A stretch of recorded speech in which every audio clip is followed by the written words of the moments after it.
Et bonjour à tous, ravi de vous retrouver pour l'émission du mercredi 14 décembre 2022. On se retrouve avec un BTC en positif suite aux chiffres du CPI qui sont parus hier. L'inflation aux États-Unis qui était légèrement inférieure au consensus attendu. Donc finalement, la politique de la Fed qui porte ses fruits. On va voir cet après-midi la réaction ou contre-réaction qui pourrait être déterminée par les seconds métriques, le FOMC, qui pourrait avoir là aussi un impact assez puissant. En tout cas, hier, ça nous laisse sur un quasi plus 4% du côté de Bitcoin, 17 800 $, pas loin de plus 5% pour Ethereum, 1322, et on re-rentre dans notre cluster des 1003 à 1004, où si véritablement d'ici la fin d'année, début 2023, on arrivait à switch à minima cette zone des 1400 $ élargie à plus ou moins 50 $, on commencerait un peu plus à respirer du côté de la seconde blockchain et crypto-monnaie du marché. 275 $ pour BNB plus 6%, il se reprend donc après avoir touché autour de 250-260 $ lors du Fed autour de Binance. On a des plus 4 à plus 5% pour Polygon, Polkadot, plus 5, plus 7 pour OKB, Litecoin, Shiba Inu, plus 8 pour Solana, 14 pour The Open Network, plus 6 pour Chainlink et Atom Cosmos. Et enfin, on clôture ce top 25 avec Crypto.com qui se fait à nouveau sortir à la 25e place par Algorand, plus 5,50. Et ensuite, on a BCH et CryptoQuant qui sont également à hauteur de plus 5%. Du côté du Scalpex Index qui ne s'actualise pas complètement aujourd'hui, on est probablement buggé sur le site. Bref, on va faire avec les indicateurs qu'on a ici sous les yeux. On est venu taper la liquidité autour de 18 200. On voit qu'on a eu la petite réaction ici. Est-ce qu'on va réussir à passer? En tout cas, ça fait pas mal de temps qu'on est dans ce range depuis la mèche du 9 novembre 2022, donc plus d'un mois, bientôt un mois et demi. On va voir là aussi pour cette fin d'année si on retrouve un peu plus de volatilité, puisque inutile de vous dire qu'en ayant eu quasiment aucun mouvement sur le marché crypto depuis justement un mois et demi, on risque d'avoir un peu le retour de volat sur cette fin d'année 2022. Crypto Fear and Greed à 30, il est pas très loin de repasser dans la neutralité. Le Social Index qui est toujours bloqué et les ordres de marché ce matin 8h30 que j'enregistre l'émission, plutôt en recherche d'achat. Du côté de Decentrader, la map de liquidité, on n'a même pas encore attaqué véritablement le dur du sujet qui se trouve juste au-dessus de la zone que nous venons de taper à 18 300, ensuite on a 20 400, 21 000, 21 500, 600 et ensuite les gros pics qui se trouvent à 23 800, on en a un à 24 800, 25 500 et enfin 28 800. Ça vous donne un ordre d'idée de toutes ces zones de prix qu'on pourrait aller travailler par la suite.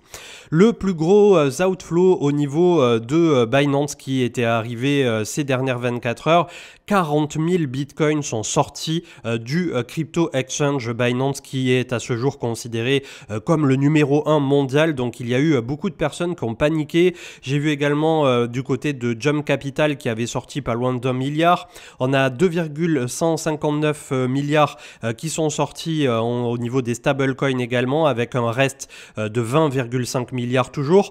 En tout cas, voilà, on peut constater que ce qui s'était déroulé du côté de FTX a pu arriver aussi à Binance, de même que Crypto.com, avec un Fed qui là aussi avait été pas mal organisé, orchestré ou du moins diligenté par CZ et Binance au moment où Crypto.com était un peu, on va dire, vacillant et quelque part ça a été leur baptême du feu et on voit qu'ils ont eu un genou à terre mais qu'ils n'ont pas périclité, Crypto.com étant toujours là et les 3 et quelques milliards, 3,5 milliards de fonds sous gestion sont toujours là. Donc finalement ça en fait aussi un bon candidat pour essayer de redorer le blason des crypto exchange pour le cycle suivant, on l'espère. En tout cas, là, ce qui s'est passé hier avec Binance est assez, on va dire, annonciateur de cette perte aussi totale de confiance qu'ont à la fois les particuliers, mais aussi parfois les professionnels au niveau en ce moment de la confiance qu'ils ont placée dans toutes ces entités centralisées pour la crypto. Dan CryptoTrade qui met en avant le ratio BTC-ETH en termes de pourcentage par rapport à ce qu'ont fait les autres marchés, donc au niveau des futurs ce lundi. On avait le gold qui était à plus 0,65, euro-dollar à 0,88, le silver, donc l'argent quasi à 1%, le SP500 qui nous a poussé un plus de 42 et qui derrière est redescendu tout aussi sec, ça a fait un peu un pump and dump sur nouvelle, le Nasdaq plus 2,85, le Bitcoin qui s'est poussé 3,77 et Ethereum 4,61. On constate à cette occasion que Ethereum continue bien évidemment de surperformer le BTC. Comme le militait ici en avant Miles Dutchers, donc on a effectivement le CPI qui a été une bonne nouvelle, mensuel. On va voir avec le FOMC aujourd'hui et peut-être ce pivot qui est en train de s'amorcer pour début 2023. C'est ce qui va conditionner l'intégralité du premier trimestre 2023, ça c'est sûr, mais peut-être du premier semestre, voire de l'année 2023 dans son entièreté, si la Fed arrive à faire pivoter justement l'économie américaine comme ça, dans le bon sens, puisque sinon on rentrera, ou du moins on continuera d'accélérer dans la récession qui est déjà pas mal actée. Je voulais attaquer donc en mensuel au niveau de l'analyse technique, puisque c'est plutôt intéressant d'observer qu'autour des 800 milliards, et on a 828 ce matin, on a récupéré 28 milliards sur une journée, c'est pas mal. On a en mensuel 3 histogrammes de décélération au niveau du momentum du MACD, ce qui fait qu'il y a petit à petit des chances quand même qu'on arrive à poser le point bas sur la zone que nous sommes en train de travailler actuellement. Et quand on regarde historiquement là aussi, la fois où on a eu 3 histogrammes comme ça qui ont décéléré suite au bear market, ou du moins pour poser le point bas, c'était février, mars et avril 2019. Sauf que à cette période, on avait déjà le cours qui s'était retourné, alors que nous sommes encore en phase baissière, voire tout juste de décélération. Donc comme d'habitude, on ne peut pas prendre pour argent comptant purement ce qui s'est déroulé par le passé, venir le greffer dans le futur. Sinon, vous en doutez bien, ça serait trop simple et trop beau pour être vrai et trop simplifié, tout le monde serait multimilliardaire. Toujours est-il, là pour moi, le marché crypto, quand on observe justement cet état de fait au niveau de cette décélération, au niveau de ce qui s'est passé précédemment, on est probablement un peu en retard et c'est quelque part cet état de fait qu'on avait cette vision pour fin 2022, s'il n'y avait pas eu FTX, on aurait pu avoir un BTC qui se dirigeait vers 24, pourquoi pas 28 000 $ si on avait eu un peu de FOMO, un rallye haussier sur cette fin d'année. Pour moi, c'est décalé ceci à début 2023, comme je vous le dis depuis pas mal de temps. Est-ce qu'entre-temps, on peut aller chercher un nouveau point bas du côté du Bitcoin, aller autour de 13 800 pour les plus optimistes, 10-12 000? Pourquoi aurions-nous 10-12 000 là maintenant sur Bitcoin s'il n'y avait pas un signe noir, un stablecoin qui saute, un Binance qui commence à montrer certains signes de faiblesse? On en est très loin encore, vous vous en doutez bien.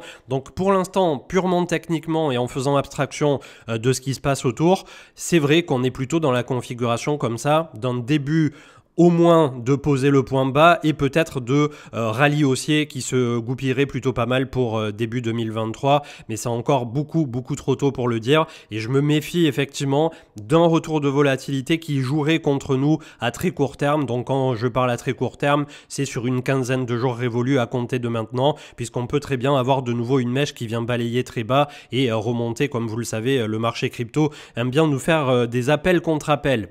Au niveau du crypto total, donc toujours en mensuel, latéralisation depuis 1 mois et demi environ, 3 histogrammes de baisse, on va croiser probablement sous un trimestre supplémentaire autour du point neutre en plus, donc pile poil comme on l'avait fait ici à l'époque.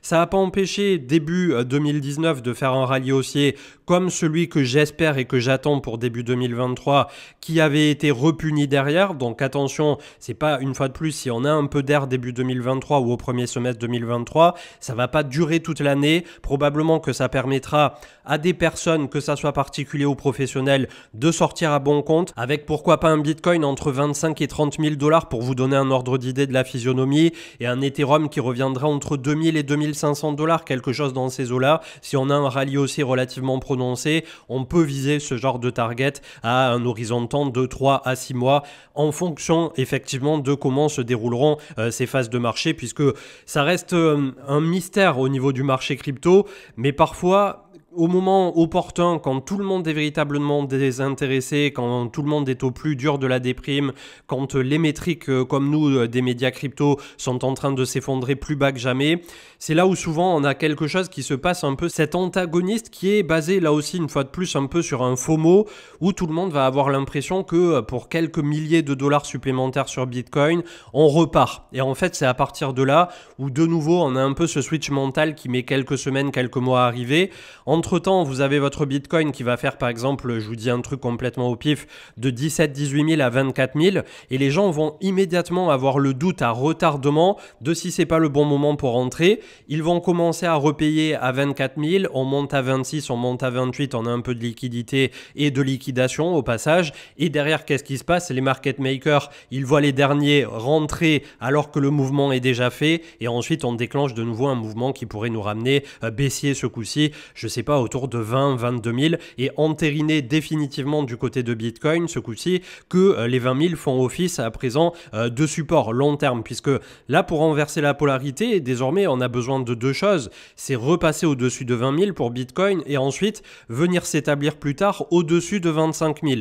Donc vous voyez que pour l'instant en mensuel, là aussi le RSI est flat, le MACD est tout juste en train de décélérer depuis un trimestre, on a besoin probablement d'un trimestre de plus, soit pour poser les choses, continuer de latéraliser, faire le crabe, ou avoir notre rallye de type début 2019, qui là aussi finalement, au niveau une fois de plus de la cyclicité et de la temporalité du marché crypto, respecterait quasi totalement ce qui s'est déroulé précédemment, mis à part que ce qui s'est déroulé différemment, et on l'a tous vu, on en a été témoin pour ceux qui ont participé au dernier cycle, c'est qu'on avait eu un blow-off top avec une accélération complètement folle en une seule fois entre mi-2017 à fin 2017, l'explosion de cette bulle début 2018, alors que là on a bel et bien fait la même chose, on commence à éclater et derrière on vient faire un nouveau point haut très léger, mais finalement c'est quasi un double top, et derrière là on a la phase de distribution immonde avec effectivement, pour ceux qui font là aussi un peu de chartisme, une dernière vague de baisse qui peut tout à fait nous conduire entre 12 et 14 000.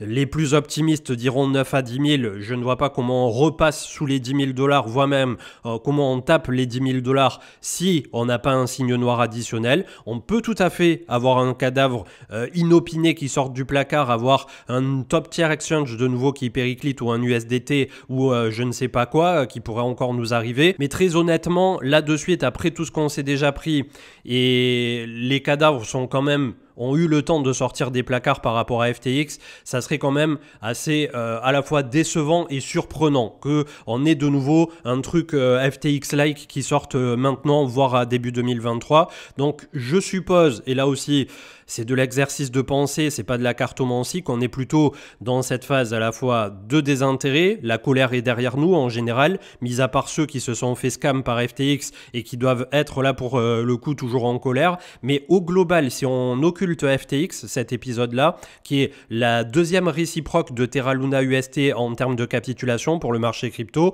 plus les mineurs, on l'a vu récemment, qui ont capitulé sur la fin de ce mouvement puisque ça devenait beaucoup trop long, beaucoup trop dur pour eux, on est quand même plutôt pas mal pour poser ce point bas. Peu importe qu'il ait été à 15 500, peu importe si on ira à 14 000 ou 12 000, il risque très fortement effectivement de se passer dans toute cette zone de prix. Et là, pour quelqu'un qui commencera à s'intéresser au marché crypto maintenant, eh bien typiquement, comme on le dit souvent, le DCA, Dollar Cost Average, de faire sa petite épargne programmée. Comme vous mettez la plupart du temps 50 € par mois sur un livret A ou quoi qui vous fait votre coussin, ça déjà, vous ne touchez pas à votre coussin. Le livret A, c'est pour subvenir à tous les aléas de la vie et au quotidien, c'est le coussin dont on a besoin. Mais pour ceux qui ont les moyens de venir se frotter à un marché financier volatile, compliqué, tout aussi passionnant qu'il l'est compliqué et tout aussi, on va dire, qui évolue à une vitesse monstre et qui est véritablement passionnant pour ceux qui se prennent de passion pour ce marché. Voilà, de la même façon que si vous avez la possibilité tous les mois de mettre 50 € sur votre livret A et que vous avez l'envie ou la projection de votre côté, puisque je ne suis pas du tout en train de vendre Bitcoin ou Ethereum, là pour le coup, vous faites absolument ce que vous voulez. S'il y a des gens qui préfèrent l'immobilier, s'il y a des gens qui préfèrent les pièces d'or, les cartes Pokémon, les tableaux de maîtres d'art, voilà, je sais plus comment on appelle ça, les tableaux de maîtres tout simplement. Il y a autant de marchés et d'investissements que de personnes et de profils qui parfois sont tout à fait atypiques et peuvent rapporter là aussi des fortunes. Donc le but aussi de cette chaîne, c'est pas de se cloisonner totalement au crypto, on parle 99% du temps de crypto, mais de bel et bien toujours avoir cette vision à 360 degrés de la finance qui nous entoure, du monde qui nous entoure, des investissements qui sont possibles au travers du temps. Et là, pour revenir à nos moutons, donc, puisque je suis en train voilà, de me perdre un peu autour de ça, mais c'est aussi nécessaire de temps en temps de recentrer un peu les choses et de prendre le recul nécessaire pour constater que oui, la crypto occupe beaucoup de nos temps, de nos phrases, de nos pensées, mais il y a aussi tout le monde qui gravite autour et qui peut avoir un impact assez colossal par rapport à justement ces ces cryptoactifs et cette nouvelle classe d'actifs qui est pour certains une révolution et pour d'autres déjà morte et enterrée quand on entend parler certaines personnes et notamment ces jours-ci. Bref, toujours est-il, pour ceux qui ont décidé de rentrer sur le marché crypto aujourd'hui, vous avez la possibilité effectivement dans les prochaines semaines, les prochains mois, de rentrer probablement sur une opportunité qui est tout à fait raisonnable en termes de ce qu'on peut observer là aussi au travers du temps. Ça représente forcément un risque dès le premier euro, dès que vous investissez dans quoi que ce soit, c'est de l'argent que potentiellement vous pouvez perdre soit partiellement, soit en totalité, puisque vous vous doutez bien que si vous mettez 1000 euros aujourd'hui sur le Bitcoin ou même 100 euros, il y a des grandes chances qu'effectivement on ait une fluctuation comme ça de quelques pourcents, voire 10, 20, 30%, que ça soit à la hausse ou à la baisse. Mais globalement, il y a extrêmement peu de chances que le Bitcoin aille à zéro d'ici demain, vous en conviendrez, et donc que votre investissement aille à zéro dans la même proportion en simultané. Après, tout peut arriver, on peut avoir, comme on dit souvent en plaisantant, mais je pense qu'on rirait jaune pour le coup, les extraterrestres qui débarquent ou des choses complètement folles. Une éruption solaire qui viendrait couper l'électricité sur Terre pendant 20 ans ou démagnétiser tout ce qui existe et on repartirait à l'âge de pierre.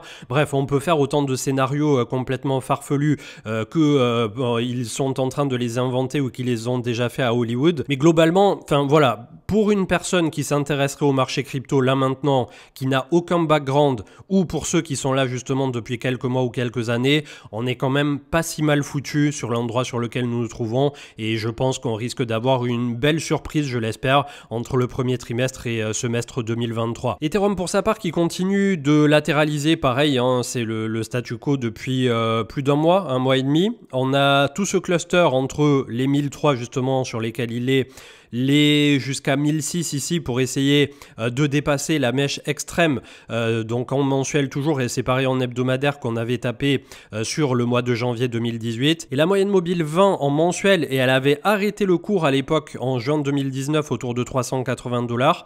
Elle se trouve actuellement autour de 2500-2550.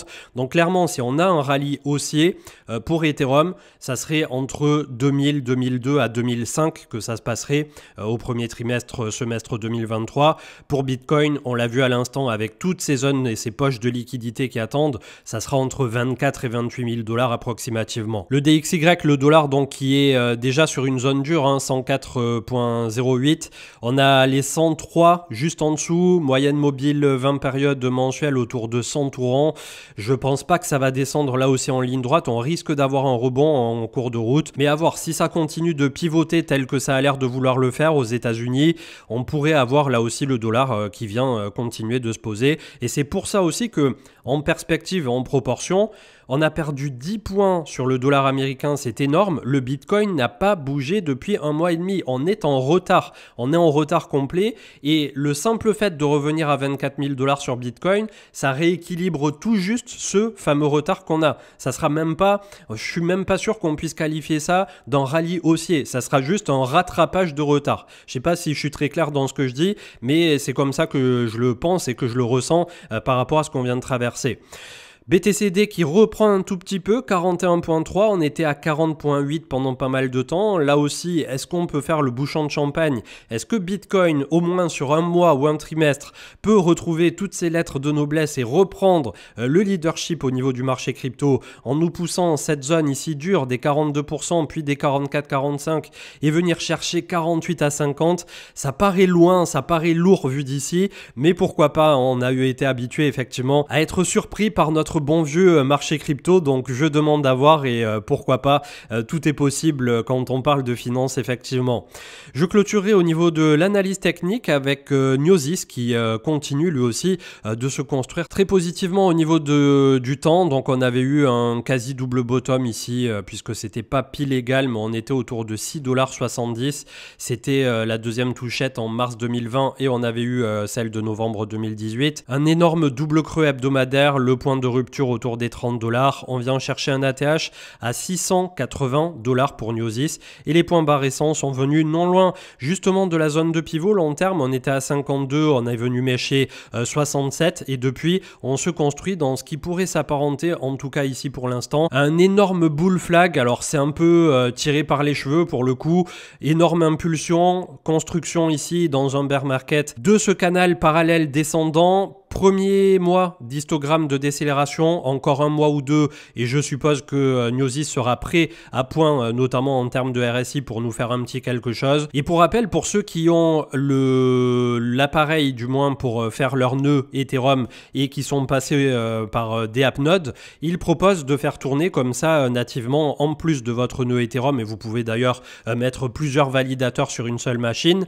du Gnosis. Donc vous pouvez tout à fait nativement faire tourner un nœud en Gen O. Je vous avouerai que je me suis pas penché sur combien il faut de Gnosis, puisque à 100 balles la pièce, ça risque de coûter cher, peut-être même aussi cher, voire plus cher qu'un validateur Ethereum. Je suis pas allé voir, ça sera une curiosité, on en discutera dans les commentaires, j'irai voir ça juste après l'émission.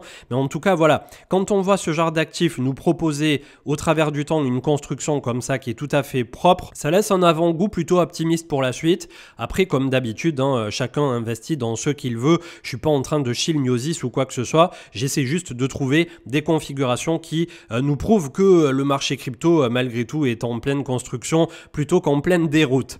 BLX 17 774 hier. Il nous faut à tout prix passer les 19 à 20 000 $ d'ici fin d'année, maximum début d'année 2023. Un rallye haussier qui serait qu'une phase de rattrapage, comme je viens de le dire à l'instant. 24 000 $ pour Bitcoin, peut-être 28 000 s'il y a un FOMO. Ethereum, why not, les 2000, 2002, 2005. Si jamais ça se passe pas bien, les 12 à 14 000 pour Bitcoin, probablement entre 800, peut-être 700 et 1000 $ pour Ethereum. En tout cas, petit à petit, on n'est plus très loin d'avoir notre réponse pour le point bas, si tant est qu'il n'ait pas déjà été fait. Je vous souhaite une excellente journée, on se retrouve d'ici vendredi, samedi, et continuez d'être prudents. Ciao, ciao.